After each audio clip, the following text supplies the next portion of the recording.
अस्सलाम वालेकुम व्यूअर्स, हमेशा की तरह आज भी एक मुफीद वीडियो आपके लेके आए हैं।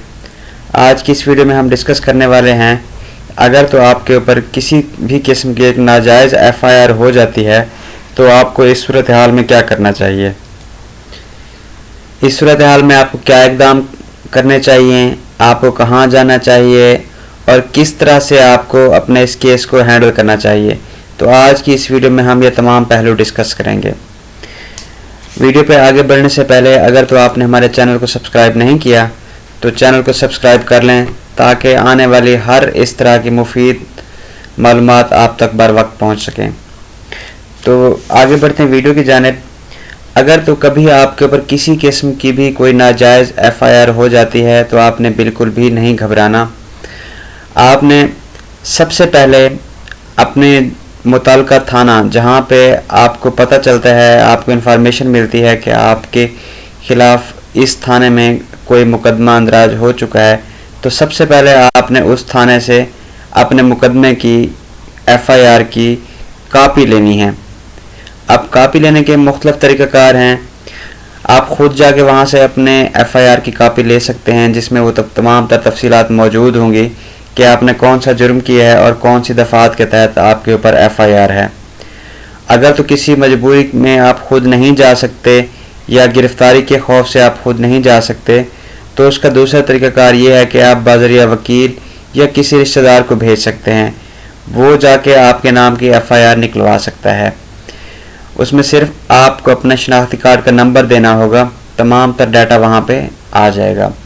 तो आप अपने वकील या किसी रिश्तेदार या दोस्त के थ्रू भी अपनी एफआईआर की कापी हासिल कर सकते हैं। तो तीसरा तरीका है ऑनलाइन। आजकल गवर्नमेंट ऑफ पंजाब ने जिस तरह एक वीएन पे काम कर रहे हैं, पूरे सिस्टम को डिजिटल कर रहे हैं, तो उन्होंने पंजाब पुलिस के सिस्टम को भी डिजिटल कर दिया। तो आप ऑनलाइन भी अपनी एफआईआर चेक कर सकते हैं कि आपके ऊपर कौन सी एफआईआर है और कौन सा जुर्म आपने किया है। उसके बाद एफआईआर की कापी हासिल करने के बाद आपने अपनी मुताल्लिका अदालत, जो भी आपकी मुताल्लिका कोर्ट है, आपने उस अदालत में जाना है। कोर्ट में जाने के बाद आपने सबसे पहले अपनी प्री अरेस्ट बेल दायर करनी है, जिसे दूसरे अल्फाज में ज़मानत कब्ज़ गिरफ़्तारी भी कहते हैं और आम ज़बान में हमारे जिस तरह एक लोकल लैंग्वेज में उसे कच्ची ज़मानत भी कहते हैं। तो सबसे पहले आपने वहाँ पे अपनी मुताल्लिका अदालत में जाके ज़मानत कब्ज़ गिरफ़्तारी का अपने वकील के थ्रू अंदराज कर। उसके बाद आपकी ज़मानत कन्फर्म होने के बाद, जो ही आप ज़मानत का आपने अंदराज कराया, आपकी ज़मानत कन्फर्म हो गई, तो आपने दूसरे नंबर पे वहाँ से अदालत से रोबकार लेना है। और रोबकार लेने के बाद आपने जाना है अपना जो तफ्तीशी मुतल्लिका आपका अफसर है थाने के अंदर, आपने उस मुतल्लिका तफ्तीशी अफसर के पास जाना है और आपने अपनी रोबकार की कापी उसे देनी है जो कि आपने अदालत से ली थी।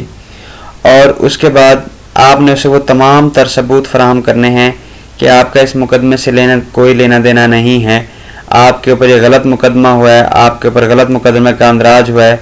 तो आपने वो तमाम तर सबूत उसे देने हैं जिसके थ्रू आप ये साबित कर सकते हैं कि आप बेकसूर हैं और आपके ऊपर गलत मुकदमे का अंदराज हुआ है। तो तफ्तीशी उन तमाम सबूतों को एग्जामाइन करेगा। अगर तो वो आप उसको साबित करने में कामयाब हो जाते हैं कि आपका इस मुकदमे से कोई ताल्लुक़ नहीं है और आप बेगुनाह हैं, तो वो आपका अंदराज जो है वहाँ पे अपनी तफ्तीशी रिपोर्ट में खाना नंबर 2 में करेगा। तो खाना नंबर 2 में वो आपका इंदराज कर देगा।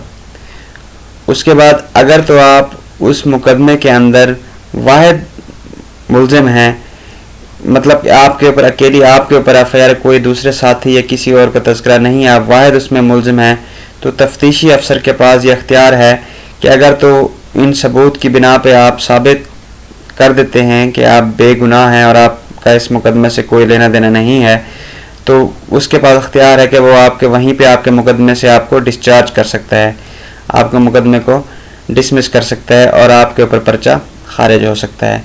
तो इस तरह से आपने एफआईआर की सूरत में ये तमाम तर इक़दामात करने हैं।